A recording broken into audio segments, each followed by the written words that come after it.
Philosophy does not solve problems.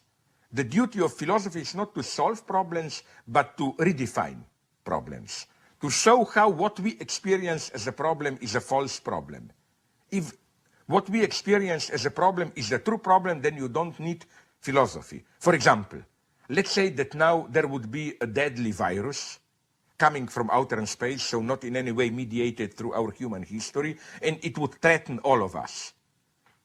We don't need basically philosophy there. We simply need good science desperately to find, we would desperately need good science to find the solution to stop this virus.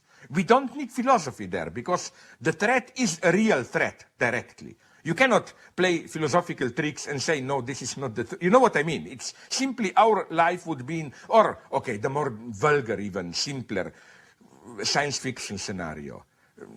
Kind of Armageddon or whatever, no deep impact, a big comet threatening to hit Earth. You don't need philosophy here. You need, I don't know, to be a little bit naive, I don't know, strong atomic bombs to explode, maybe. I think it's maybe too utopian, but you know what I mean. I mean, the threat is there, you see it. In such a situation, you don't need philosophy. I don't think that philosophers ever provided answers. But I think this was the greatness of philosophy. No, not in this common sense that the philosophers just ask us questions and so on. I mean, what is philosophy?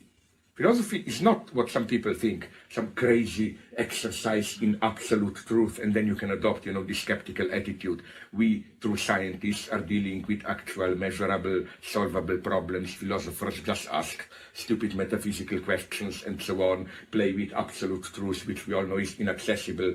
No, I think philosophy is a very modest discipline. Philosophy asks a different question, the true philosophy. How does a philosopher approach the problem of freedom? It's not, are we free or not? Is there God or not?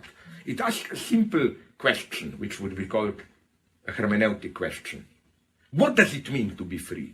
So this is what philosophy basically does. It just asks, when we use certain notions, when we do certain acts and so on, what is the implicit horizon of understanding?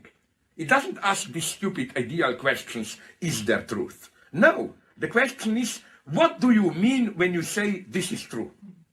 So you can see, it's a very modest thing, philosophy. Philosophers are not the madmen who search for some eternal truth and so on and so on.